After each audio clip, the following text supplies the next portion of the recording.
you're on our side. The last presentation is from Michael Weilguny, and he's from Signal. He comes from a radio video engineering background, and he said he'd explain the rest. So I'd like to hand over to Michael straight away. Michael.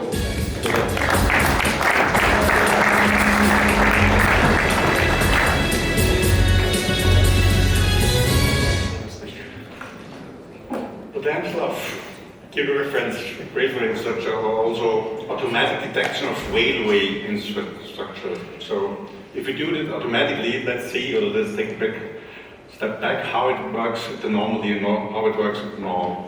So what if you do, or what must you do if you update your infrastructure? You need a lot of time. You need a lot of preparation time because the most infrastructure documentation is in paper form, sometimes till 50 years old. So you must find where is the paper. It's in different places. It's not easy to catch and find this and to analyze this. And then you can need a lot of people to organize how you can update your infrastructure. You need maybe some guys who close the route. You go on the field. You need some engineers who are going on the track. Hopefully it's good weather, it's not raining, not snowy, so you need guys on the field. You do the inspection on the road. And then you have all the data collected and analyze it in your office. So that's the normally manual way you do.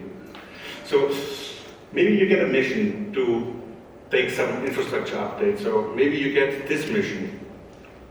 It's an easy mission, so you're really fast finished. So it's very easy to detect the infrastructure because you're already finished. And maybe you get another mission like this one, so it's also a little bit easy. If you're an outdoor guy, it's very easy. You go to the first one, the signal, you mark it, you take the position there, you just write down what it is, how it is, what it is. And if you're finished, you go to the next signal, have a lot of meters, hundreds of meters, take the right side and take the next sign and so on and so on. There's a funny work, if the weather is fine, it's a good walk. But take the next mission. That's the mission impossible. There you lost, It's like a marathon, You see the finish in the horizon, but you can never touch. You take a lot of time to mark or document all the infrastructure you have on this place. There's a lot of infrastructure on a short distance. So, what do you think? How many kilometers can you register manually? If you do it by handwork, it's very slow work. So, if you have it like the last picture, you need maybe 1 kilometer per day or 2. So, you need a lot of time. So, let's do some double puzzle. So, can you see the difference between this and this picture? Can you see what is changing? Can you see what is adding? Can you see what is new or what is destroyed or other? Not easy. Or can you see it in 1 second? It's nearly impossible. We can. With artificial we can. With artificial intelligence you can give some sensors on the train, drive people up to 140 kilometers per hour and to detect all the stuff what happens on your way infrastructure. How it works, we put some cameras in the front and on the back and a lot of cameras. We also take the GPS data with GNSS and all the stuff and analyze all the stuff what happens on the track. The system analyzes what it is, makes a picture of it, makes a category, put it on a database, and this in the live scene. It detects all the stuff what happens on the rail, like switches, X counter, signal masts, signals, etc., etc. So the algorithm detects all the stuff, say what it is, what the option is, what position it is, and put it on the database. But let's take a little bit deeper. So how it works, the artificial intelligence, how it works. And yesterday we have a connection between, from Hyperloop, the connection between the horses and the railway. So let's see some horse pictures. How it works. So the artificial intelligence or the system takes the first picture, and the video is a couple of pictures. So in 1 second you have 25 pictures. And the system takes the first picture and analyze what is it. In this case, it's a horse with a jockey on it and a white background. And it takes the next picture and to analyze what it is. It's a horse. In this case, it's a flying horse because it never touched the floor. So we have a horse and a jockey on it. And the third picture the same. 4th, 5th, 6th, 7th, 8th, 10th picture, always a horse with a jockey on it. After the 10th picture, you can say, okay, we have 10 horses, so what we can do? Or you can say, oh, there must be something logical between these pictures, so we detect this horse moving with a jockey on it. And that's how that artificial works. It detects and makes logical combinations about all the pictures he can. And if we have a lot of pictures, so a lot of minutes or a lot of seconds of video, he analyzes what has happened and can find what it is. If there's more than 70% of all the pictures they detect the horse, then we say, okay, we have detected the horse, we put it in the database, and we have it in a digital form. That's how it works. And it measures till to 90% of correct data. If you have it in a digital form, you can work with it. You can transfer it in any other digital form. You can make an XML or XLS or some other form. You have a database with all the stuff, all the information you need. You know what it is, where it is, how it is, etc., etc. You have a big database with all the information very fast and very quick. With this database, you can overlay it to a map. Then you can see where it is and what it is, or you can print it out and have a digital form about your infrastructure on one road. Let's see how it works in real time.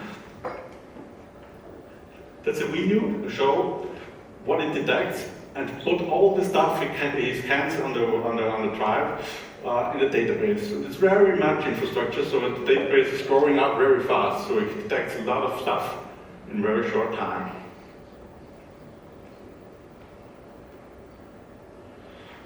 And let's see the picture or the video in bigger form. Now you have a 1 minute or 1.5 minutes from Whale TV. Maybe you can enjoy the ride from Dresden Neustadt to Dresden Mitte, and see what it happened, what it detects. It detects in the green form the masters, in the blue form the signals, the yellow form is on the ground, it's pulleys, switches, mast again. He also don't detect what's in the background, so it's not important with the trees or houses or buildings or something else. He detects all the stuff he knows. He learned from every time more and more, so it's going better and better, often you use. And yeah, it learns very fast what it do. Also, if the weather is changing, to learn how it changes. So if there comes a rain, it learns, okay, now it's raining, but it also can detect all the stuff.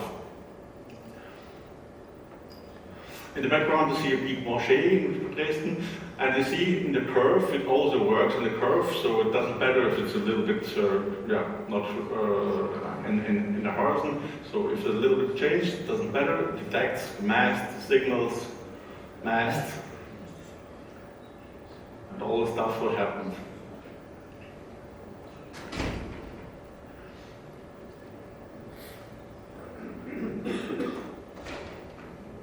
Now we come into the platform.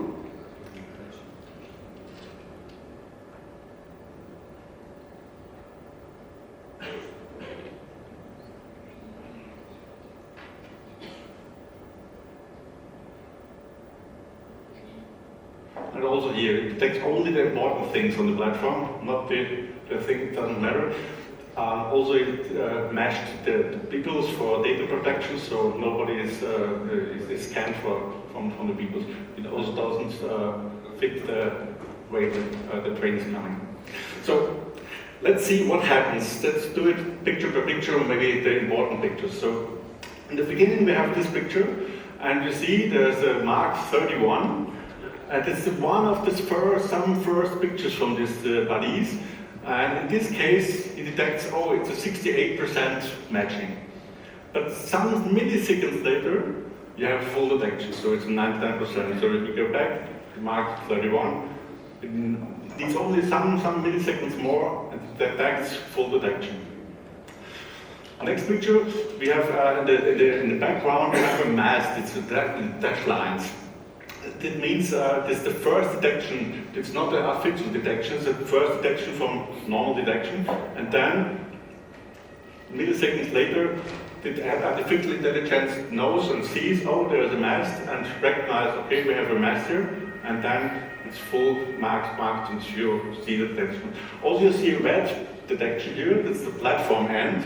It's not easy to find or to detect the platform end, and so here you see it detects always perfect the end of the platform. In this case, it's a round detection, so the yellow or the pink detection means there is a platform beginning, but in this case it isn't the platform beginning, it's the beginning of a bridge. But yeah, it's better to detect the wrong thing than nothing, so it detects, oh, here is the beginning of the platform. After in the post work you can see, okay, it doesn't matter, it doesn't match, so you can work it, and it learns more and more that this one is not a platform beginning. Here it is the platform beginning, so here it detects the platform beginning perfect, we've seen on the video. And at the end is also one mistake, so the shadow, the artificial things, thinks this one is a platform beginning because there's a shadow from dark to white, so he thinks it's a platform, but he learns more and more, then he knows it's a shadow and not a platform beginning, and this is the end of the platform. So that's how it works. We have also some cameras on the backside, so we can also see what's after them. In the backside it's not so easy to detect because the picture you recognize is going far away from you, so you have not so much time to detect what it is. So the detection rate is much lower then. And we see here it's a matching of the people, so we can see which people are on the platform for data protection. So summary, our system called set engine. So summary, it's our solution measures the distance between the track elements. It's tracking the gradient profiles. It tracks the coordinates and makes a video of it, so you can see the video much later. So you can see it in 1 year later. You can see the different what happens in this time. It's a certified system. It's portable, so you can use it worldwide. So you'll see later. It's very easy to install. You can use it in the normal train procedure, so you need a special measure train, so you can use it on a normal during hours with every train. It measures the GPS positions, gives a flexible data output, and you don't need to close the track because it's very expensive to close the track, and you can use it in normal case. We have used this system for many years. It's growing up every day. It's a cooperation with the Technical University of Munich, and we use it for many years, and it's going better and better from years to years. So we use it in Vietnam, in Australia, Saudi Arabia, Austria, Germany, etc. So it's a very proved concept, and yeah, we use it anywhere. So yeah, we have more time to faster to the party. Thank you.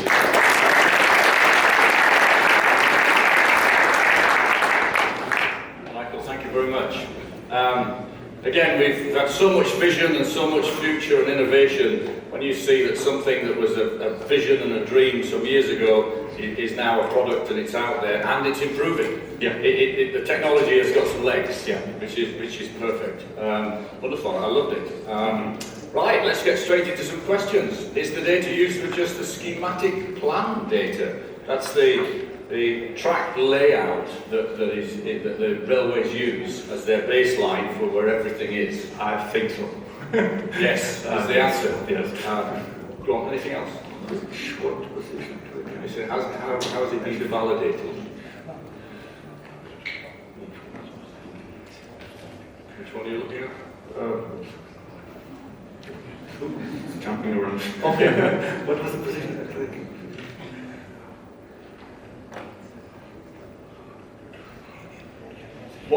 How accurate are each of those positions? I think the third one is the easy one.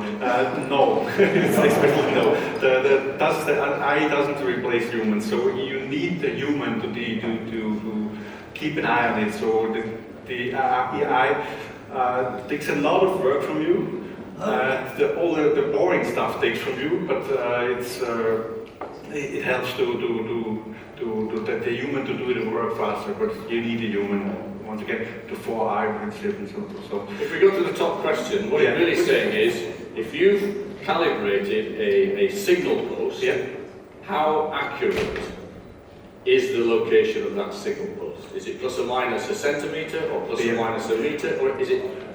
How here today it depends on the GPS signal. So if the GPS signal is very good and it's centimeters, sometimes it's some meters. So it depends where it is, but it's going better and better. The third one down. Urban environments, GPS position can be bad. Yeah, it's the same. It's the same.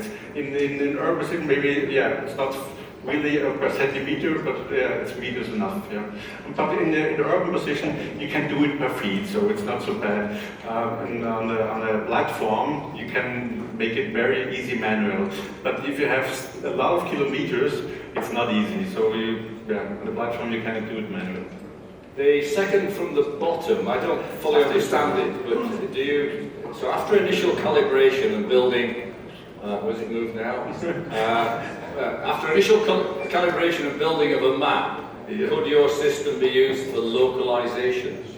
Is that localization of the rolling stock, Tobias? No, it's not the main. So it's localization of the infrastructure. Of the infrastructure? Yeah. But we know what that is. Yes, Okay. it is. Which one? Go to the two votes after initial preparation and building of a map could your system used for the Yeah, okay. We'll take one last question. Do you offer What this? is cost? Yeah, it depends. Yeah. Okay. The cost depends. It's an initial cost from if it drives, and then how much elements you have